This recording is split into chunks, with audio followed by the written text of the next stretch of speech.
آپ سوال تحریر کریں گے، پھر وہ شعر جس کی آپ تشریح کرنے جا رہے ہیں۔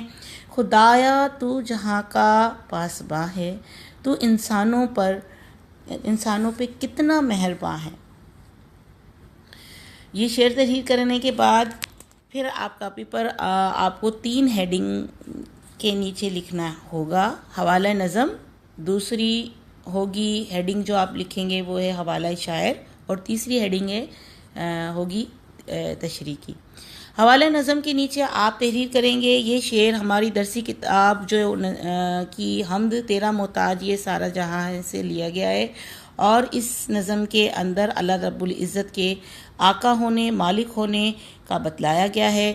یہ بات واضح طور پر سمجھائی گئی ہے کہ بڑے احسن طریقے سے سمجھائی گئی ہے، بڑے دل نشیں انداز سے سمجھائی گئی ہے کہ کائنات کے تمام مخلوق اللہ رب العزت ہی کی محتاج ہے، اور اس کے بغیر کائنات کا ایک پتا بھی نہیں ہل سکتا۔ دوسری ہیڈنگ حوالہ شاعر کی ہے، اس کے تحت آپ تحریر کریں گے۔ اپنی کتاب میں پہلے پیراگراف میں سے کچھ سطور آپ لکھ سکتے ہیں جہاں پر شاعر کا تعارف دیا گیا ہے کہ خالد بزمی عہد حاضر کے وہ شاعر ہیں جن کا کلام بچے ذوق و شوق سے پڑھتے ہیں۔ در حقیقت یہ حمد تیرا محتاج یہ سارا جہاں ہے، انہی کی تخلیق کردہ ہے، انہی کی تحریر کردہ ہے۔ ان کی نظمیں بچوں کے رسائل اور جرائد میں بھی اکثر شامل ہوتی رہتی ہیں، اور بچے ان کی نظموں کی وجہ سے بہت پیار کرتے ہیں، اور ان کی ایک کتاب بچوں کے نغمے بھی شائع ہو چکی ہے۔ اب ہم آتے ہیں تشریح کی طرف۔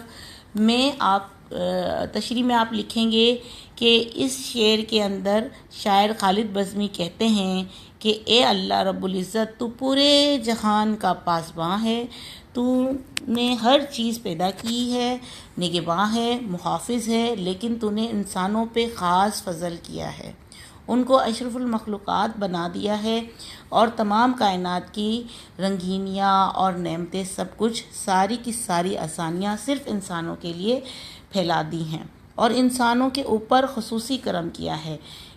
اس کے لیے ہم تیرے بے حد شکر گزار ہیں، یعنی کائنات کی ہر چیز کو انسان کو مسخر کر دیا گیا ہے، انسان کے فائدے کے لیے پیدا کیا گیا ہے۔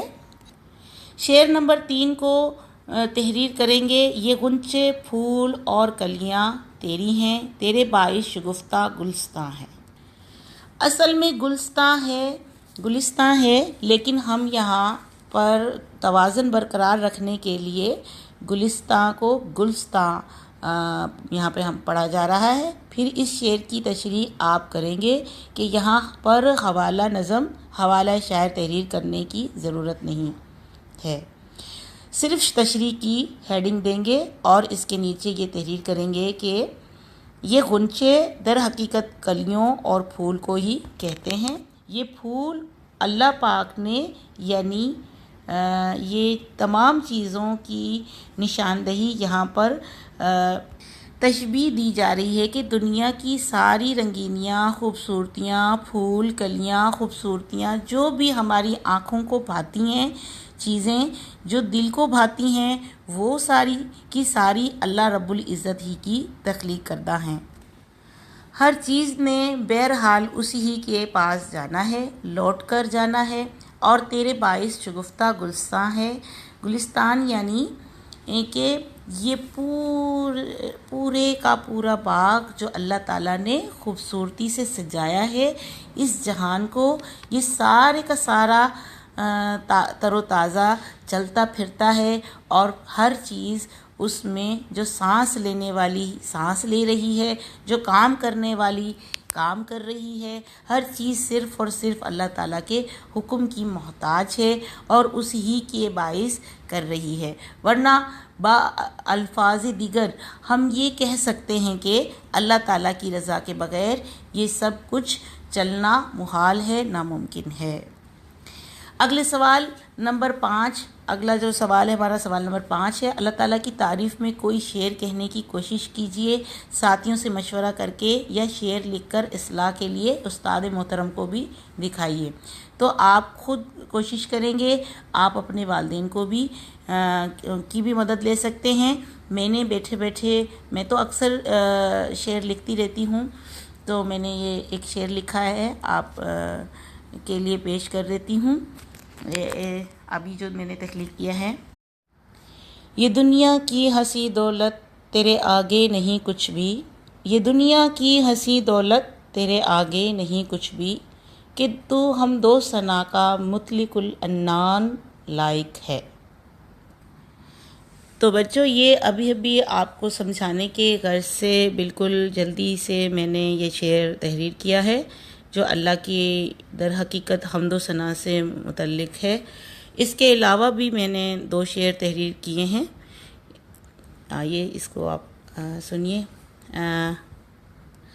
کہاں میں اور کہاں ثنا خوانی تیری آقا، کہاں میں اور کہاں ثنا خوانی تیری آقا، تو خالق عرش کا میں بندہ ناچیز فانی ہوں۔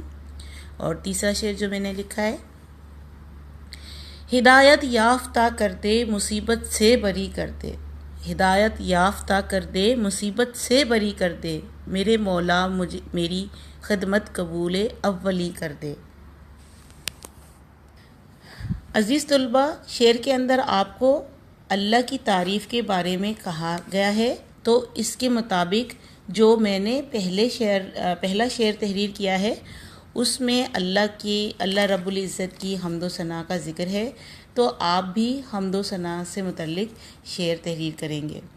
سوال نمبر 6 ہے، کافیوں کی فہرست سے مناسب لفظ چن کر حمد کو مکمل کیجیے۔ آپ کے بک کے اوپر جو بیٹا حمد لکھی ہوئی ہے، جس میں خالی جگہ چھوڑی ہوئی ہے، وہاں پر قافیہ آپ نے لکھنا ہے، تو یہ قافیہ کے الفاظ کتاب میں لکھے ہوئے ہیں، ان میں سے آپ نے چننا ہے کہ کون سا لفظ، کون سا قافیہ کس خالی جگہ میں کون سی سطر میں لکھنا مناسب رہے گا، ٹھیک ہے؟ تو اسی طریقے سے آپ اس خالی جگہ کو پر کر کے اپنی اس کتاب پہ لکھی ہوئی حمد کو مکمل کریں گے۔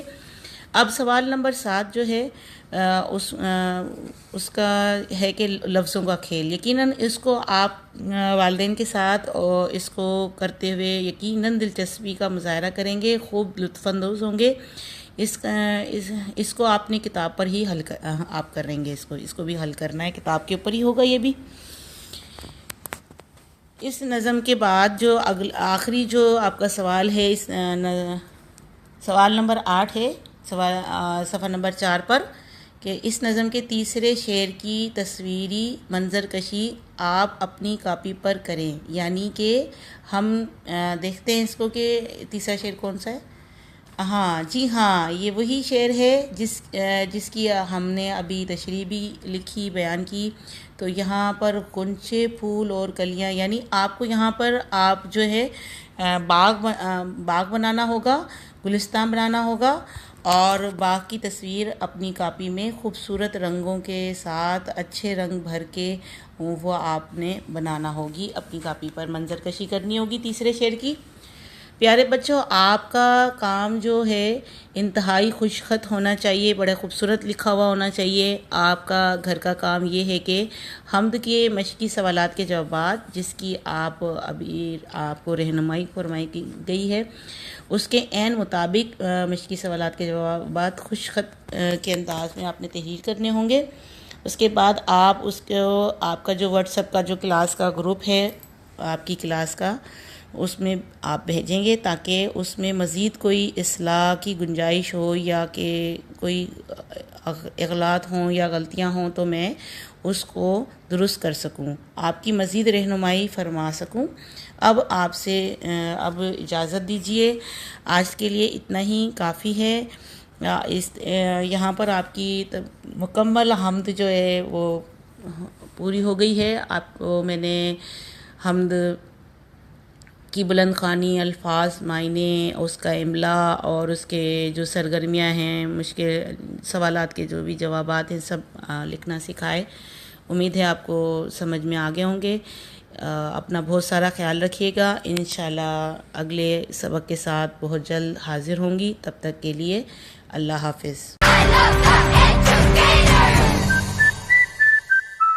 The Educators, a project of Beacon House.